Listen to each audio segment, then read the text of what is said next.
हम मीनू झा गोर लगै छी समस्त मिथिलावासी के। अपन माताजी के संग एकटा बेटा विवाहक गीत लग उपस्थित छी। कोशिश करै छी अपने लोकनि के नीक लागे। धन्यवाद। जय मिथिला, जय मैथिली। गाम धामा धामा नगर सोहावना, बेटा बाप हँसाए दलान, हे के तोरा आहे बाबू मुहमा उरे हाला, के तोरा रंगल दोनों ठोर, हे के तोरा आहे बाबू मुहमा रे खाला, कौन नागर जायत बरियात, हे अम्मा मोरा आहे सासू मुहमा उरे हाला, बहिनी रंगल दोनों ठोर, हे बाबा मोरा आहे सासू मुहमा रे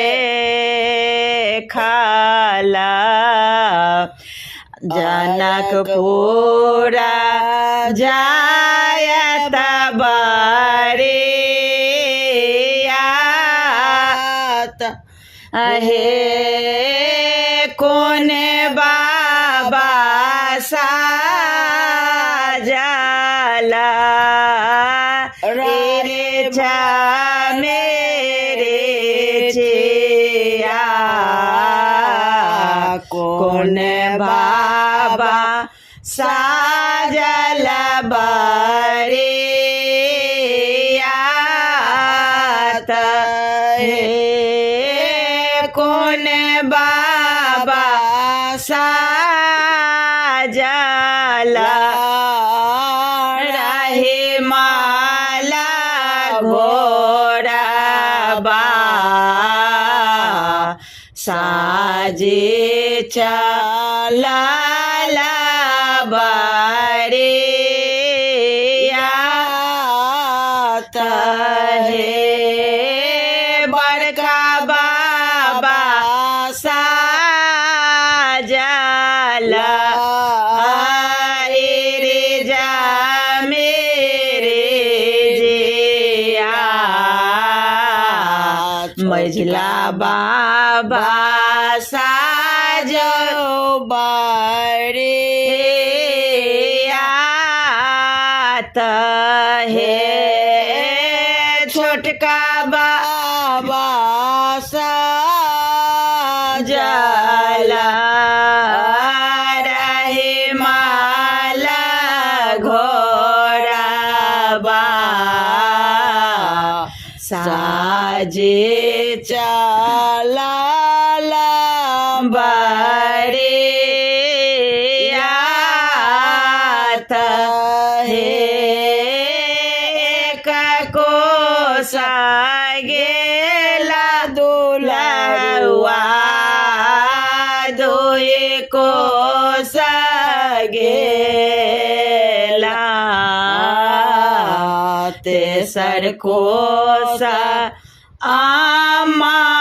के याद, हे तिला का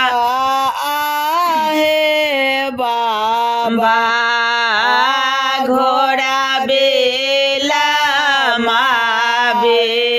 माबियाओ आमास आसे कलेबा